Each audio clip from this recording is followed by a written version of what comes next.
इंतजार खत्म हुआ और एग्जिट पोल के नतीजे हमारे सामने आ चुके हैं गुजरात और हिमाचल प्रदेश के। और दोनों ही नतीजों में जितने नतीजे अब तक एग्जिट पोल के हमारे सामने हैं उसमें हिमाचल प्रदेश में आप देखिए तो थोड़ा सा कांटे की टक्कर लग रही है, लेकिन गुजरात में अब तक के जो एग्जिट पोल्स हैं अलग अलग सर्वे एजेंसीज के, उसमें बीजेपी के लिए भारी जीत की तरफ इशारा कर रहे हैं। लेकिन अभी भी इंतजार करना चाहिए क्योंकि और कई सारे उसमें एग्जिट पोल के नतीजे आने वाले हैं, जिससे कि अंदाज़ा लगेगा कि किस तरीके का रुख कर रहा है। लेकिन बहुत इंपॉर्टेंट गुजरात में है क्योंकि सबकी नज़रें वहीं लगी हुई थी, क्योंकि इस बार आम आदमी पार्टी ने वहाँ पे ज़ोर शोर से चुनाव लड़ा था।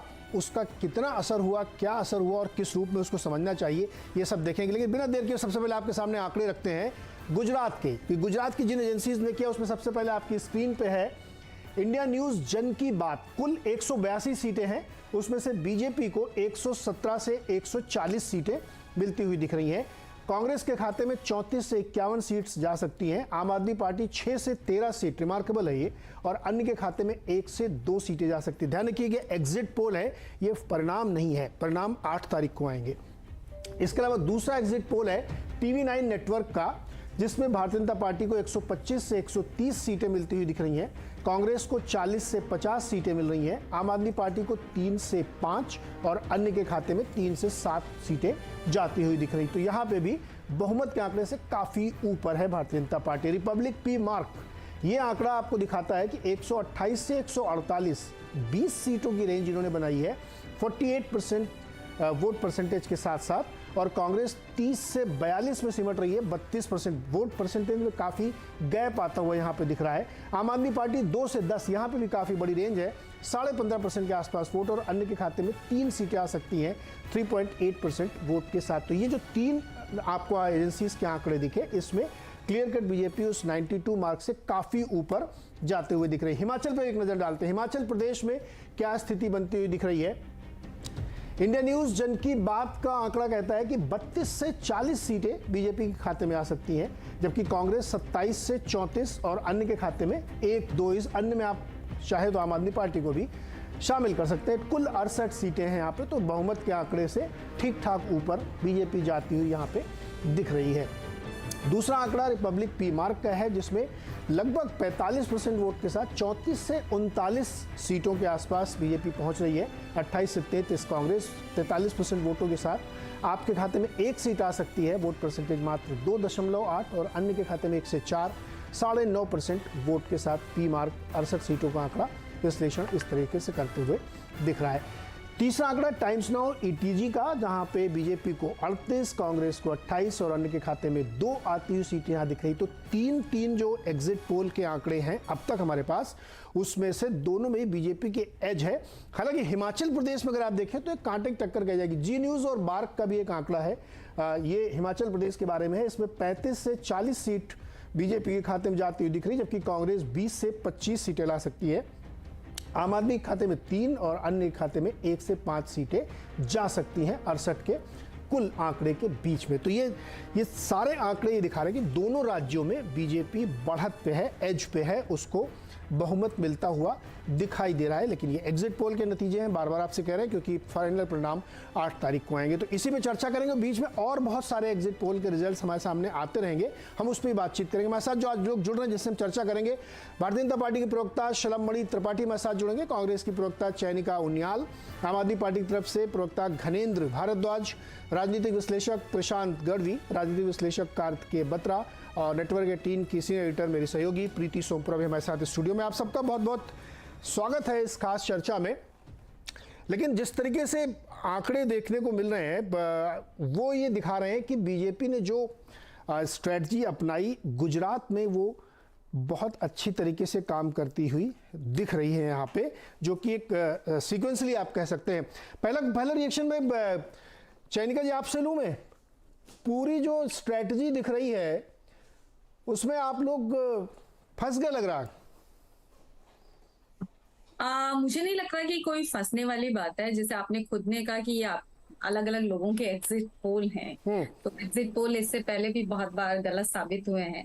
और इस बार भी मैं आपको ये बता रही हूँ कि ये एग्जिट पोल फिर से गलत साबित होंगे। आप अभी खुश हो सकते हैं एग्जिट पोल में बीजेपी को आगे दिखा करके, नहीं, मैं क्यों लेकिन खुश होऊंगा? खुश तो आप नहीं, लोगों में से मैं खुशी है, आपसे दुखी होनी है, मतलब मुझे मेरा तो आंकड़े पेश आपसे करने से। मतलब इंडिविजुअल आपसे नहीं है, जी। मेरा आपसे मतलब जो भी भाजपा के शुभचिंतक हैं हाँ। या उनके नेता हैं वो खुश हो सकते हैं।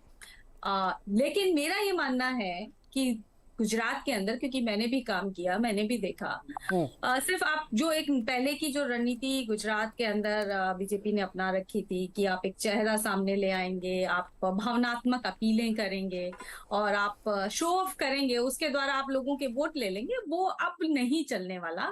और पिछले भी अगर आप आंकड़े देखें 2002 से चल लेकर रहा 17 है तक चयनिका जी, आप देखिए ना, जो आंकड़े दिखा रहे हैं उसमें भारी विक्ट्री है, आपको नुकसान हो रहा है, तगड़ा नुकसान हो रहा है। ये बात सही है, ये परिणाम नहीं है, हम तो सब मानते हैं, लेकिन एग्जिट पोल का इशारा तो मोटा मोटा दिख रहा है ना।